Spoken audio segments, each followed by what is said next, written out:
thinking I want to take out the Texas Star, but is that rated for that? I think so.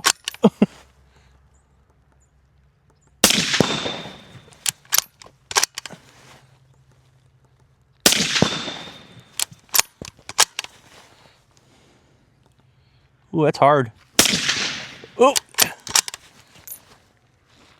All right. That top left target is good, right? It's no rounds hit the in ground. it. Today we're going to be discussing long distance shooting, hunting rifles, prairie dog guns, critter getters, whatever you guys have to do to mount a scope on a rifle or handgun. They're the same thing. We got a brand new Rugeramericanranch Gen 2 we're going to be going over, mounting attachments to, excuse me, mounting a scope. And we're going to be taking this digital ATN scope, but we'll be going over and mounting it to this Ruger. That's going to be a sweet setup. Yeah. So hopefully other night vision stuff will come along when we start to zero this stuff. And when that happens, you'll definitely be the first to know. Austin, why don't you show us what you got here? Yeah, let's get into it. So we got right here, brand new Rugeramericanranch Gen 2 6.5 Creedmoor. It's got the nice spackling. It's got the new cheek pad on it there. Nice threaded muzzle with a big break. We'll take that off, run suppressed for sure. It does take AICS magazines. It comes with one standard Ruger American mag, but we'll be running actual AICS mags because those are what's good today. Metal mags never fail. Metal mags never fail. So yeah, no sling swivel mounts on it, but it's got a nice butt pad, rubber butt pad if you can see that. You can adjust the length of pull on here. You said no sling swivel? Oh well, it has the mount for the sling swivel, but no sling swivel attachment to it. Okay, gotcha. So you'd have to go buy those. I actually ordered a couple from Uncle Mike's. Those will be coming in soon. But we'll be going over this next. Can I see it? Yeah, absolutely. What size barrel is it? That is a 16.1 inch barrel, I believe. Pretty cool flute on it. Yes. It looks well made. Yes. So I do own the original Gen 1 Rugeramericanranch, and I compared the bolt because the bolt is supposed to be a lot smoother. None of that zipper sound when you're pulling it back, and it is much nicer. You want to slip that bad boy in there? I'll let you do that, but I do enjoy the safety on the Ruger Savages, like even the pump shotguns, Mossberg, like 500 variety. They have that tang safety. For a lefty, that's awesome.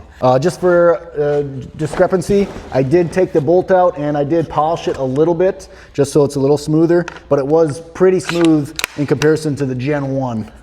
You want to run that? Check it out. No zipper sound. If anybody out there has the Ruger American Gen 1, you will know that when you pull that bolt back, it's not very smooth and it's got a zzz, zzz, zzz when you're racking it. I love how lightweight this is. Yes. Small little package. I think you've done that from experience in the deer stand, haven't you? So I originally ran a 24-inch 6.5 Creedmoor Tika with a big old monster scope on there and a suppressor. And I will never be doing that again. That thing was like carrying around a 2x4. That was way too long, way too heavy. So that's why I decided to go nice lightweight 16-inch barrel. And I will put the suppressor on that because with that barrel length, it's going to be a lot more beneficial. I like how it's a 3-lug also, the bolt. Yes. Very nice. Yep. Awesome. All right, so let's go into the accessories I'm going to be installing, we'll be installing, and the kind of ammo and suppressor and stuff we're going to be using, okay? So for first off, we got 30mm low mount Vortex scope mounts, $39.99 on Amazon. Everything I'm going to be talking about here, this is all budget except for that suppressor. That suppressor was not a budget build. But this whole gun that I'm doing here is going to be a low cost, high efficiency build. So we got 30mm Vortex Sport rifle scope rings first off. 30 mil? 30 mil. Okay. Yep. Next, I normally run a Harris bipod, but this is going to be a budget build. So we got the CV Life. It is basically a Harris clone. I have one of these on one of my other rifles, and it's worked very well for about 2 to 3 years. Oh, and it comes with a Picatinny. Yes. So if you look here, Dan, I think you mentioned it on my other rifle. This looks very similar. Very similar. To a Harris. So we'll be putting that bad boy on today. Like, they almost copied it. It's the same, but different, but still same. This is Harris we have at home. We'll be running Metal AICS magazines because they are the industry standard. These are MDT. For a can, we'll be running the B&T SRBS T762. In layman's terms, it's their flow-through suppressor for 762 from B&T. Ammunition-wise, we got S&B, cellular and Bellot, or however you say that. 6.5 Creedmoor, 140 grain. Okay, this is boat tail FMJs. That's what we're going to be using just to zero everything. And we will confirm zero with 6.5 Creedmoor Remington core locks. You running any of the Hornady stuff? No Hornady today. I do have a box. You got a box? You can probably run through. They're 147 grain. That's what runs really well for my rifle. But hey, so different bullets, different guns. Yeah. So my concept of thought is 140 grain should be a very similar ballistic coefficient, even though it's going to be a different bullet tip as another 140. So it'll be in the same ballpark. We can, change it up at the final zeroing. And Remington core lock is one of the best budget hunting rounds that there is for the money. That's what you think. Hey, I think that was $24.99 or $25.99. No shit. Yeah. Okay, that's pretty good. That's pretty damn good, right? All right. There's many ways to mount a scope on a rifle. You can do it directly to the rifle with the scope mounts and then putting the scope on it, doing it that way. Or if we have an extra Picatinny rail or have like a section of it, like something that you get like this from Christensen Arms or whoever's making Picatinny rails these days on top of Remington 700 clone rifles. Many. Take that, throw that on a 2x4, and you can make sure everything's level, and you can mount your scope to that. There's lots of different ways. There's wet mounting and there's the dry mounting. I prefer the dry mounting. It's just easier, and I'm the wetter the better. Not putting oil everywhere. But in this case, since I already have it set up, we're going to use an extended or a Picatinny rail on a vise. So I'll bring that to you here. So the tools you're going to need for this are whatever Torx bit, Allen head, whatever scope rings you're putting on. They'll tell you, and they might even come with a tool. They tell you how many inch-pounds of torque you're going to need on each. So Vortex screw. is great because they print it right on the scope rings. So this one says right on the outside, 18 inch-pounds for the top mounts, and then 30 inch-pounds for the bottom. Look at that, he knows his stuff. You're going to need a bubble level or torpedo level. A lot of guys use plumb levels, and they check the crosshair itself at about 100 yards or 100 meters, whatever you're doing, and make sure that line is perfectly straight when you're level with a scope level or whatever you got, if you're running that. For hunting rifle, I don't think bubble levels are necessarily needed. I don't think we're taking any shots out at extreme ranges. No. With scoped rifles. For hunting, my max is probably going to be about 400 yards on this rifle. It can go much farther, but that's what I'm going to limit myself to. I think eyeballing your level at that point is going to be perfect for the 400. So you take your torpedo level, you make sure that this is level in all its glory. This way, it doesn't really matter. You want to make sure your left and right is level. Oh no! That's not level, DC. You're not level. See, I had it all perfect before you showed up. Look at him concentrate. Don't use my lines against me. Anything you say can be used against you in a YouTube video. So we have it perfectly level right now. So in this case, we're going to tighten it down. We're going to grab his scope rings, get them out of the box.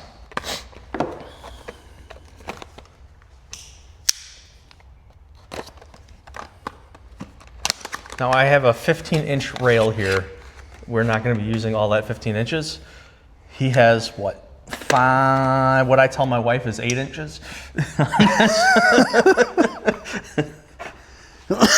So we're going to make sure there are some things that we need to make sure of when we're mounting the scope. Do you have your Torx with you? And that orange kit right there? Oh, okay. I meant the one that came with it. Oh, yes. Let me see. Yep, there's one right here. So we'll see how this works. We might only get one on here. Might get two on there. Did you get the low profile? These are low profile. Okay. I'll have you start taking this scope off of this rifle, and we'll start to figure it out. Sure. So before we do that, I just want to tell you guys what this is. This is the ATN X-Sight 4K 3 to 16. It's got night vision capabilities, but it also has a digital recorder in it, and it's got manual recording and a shot recording. So it'll, if you fire, if it's on the proper setting, it'll record, I believe, 15 or 30 seconds before your shot, in addition to the shot, until you turn it off. Outside, 3 o'clock. Body cam setting, right? That's right. I like it. What size is that? That's an Allen. I guess I'll just continue. You got one or no? They're in here. I just gotta. Where's your other scope? Where'd they go? Where'd your other scope? There it is. Change places. I feel awkward now. I'm in Austin's spot. I don't know what size this is.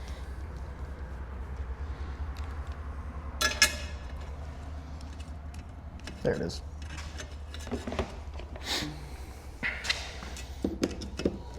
So when we do this, I'm going to leave the rest of this mount on so we can replace it later on.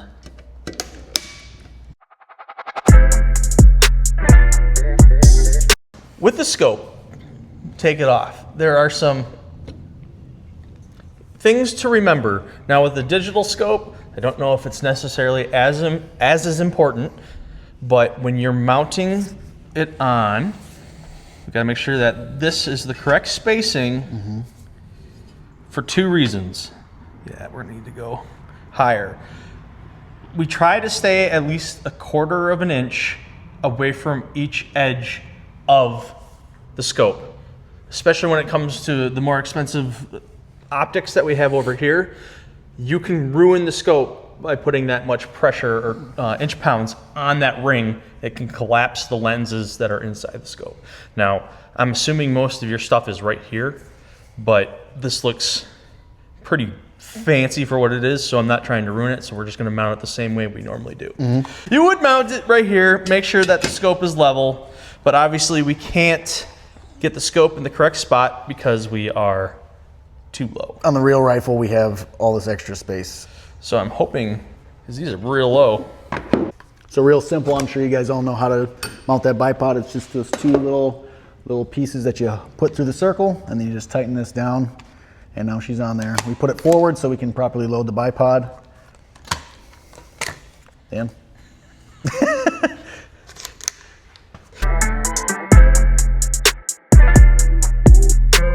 Ooh, I like it. So now we can take the scope. It's leveled left and right. We know we can get it there. We're gonna try and mount. Where's your eye relief for this?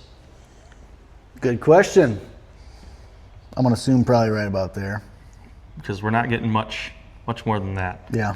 Okay. Good thing is it's a digital scope, so it's not like. I don't know if they're gonna fit, bud. Well, we'll find We're out. gonna find out here in a second. All right. So doing that gives me a basic idea of where I should be mounting the rings. And a good way to see if your scope is touching the barrel, run a piece of paper through there, or if you see light. You are touching the barrel. You Okay, think? so Yeah, let's get a piece of paper, run it through that. well, I'm trying to see if I can bring it up more.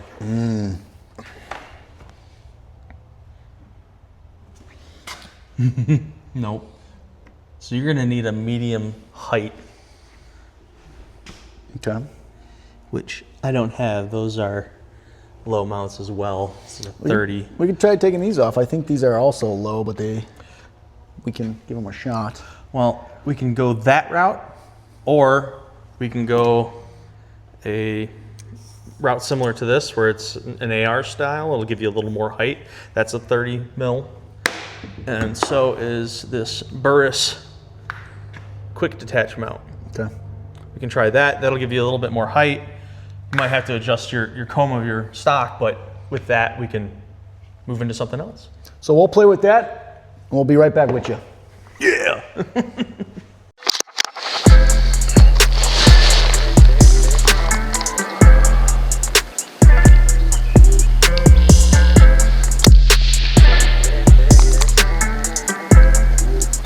think I'm just a little bit high. So you can tell that this is real because we're doing this in real time, that the scope mounts that Austin had purchased, now they're great scope mounts, but they were a low height riser.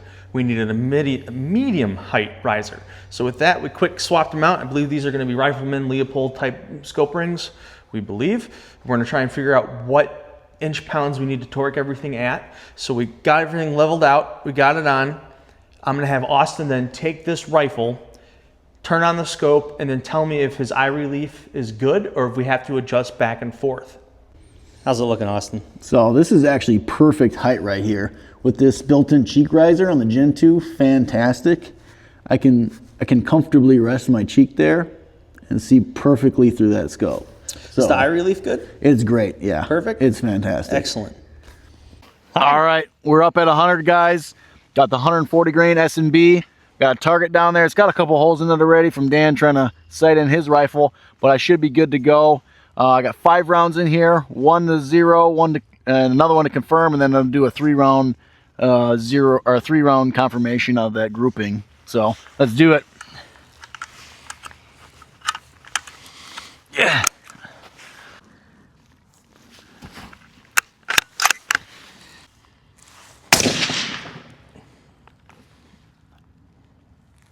I think I'm just a little bit high.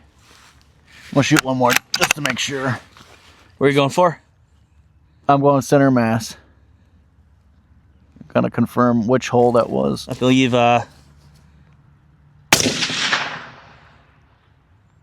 hitting center mass, ain't I? let me double check. I believe I'm just below the bullseye, I believe.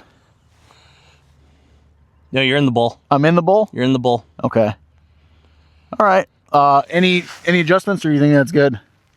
You center punched one of them. Center punch. All right. So do another one. Yep. Let's do a 3-round group then. Because you're 9 o'clock outside. 9 o'clock outside. Yes, sir.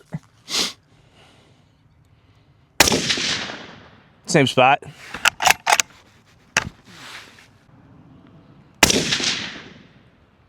Top of the bowl in. All right. Rain coming in. How many mils do you think that is off, or how many mils do you think that is as a group? As a group, 1/2 mil up and down. You are 1/2 mil left to right. So that might be within the parameters of this gun, don't you think? Possibly. I'll put a couple more in there just to see. I'll aim at the head, but this is not a $2,000, $3,000 gun. Nope. Just below it to the left. Yep. Are you changing shit? Nope. Okay, left ear.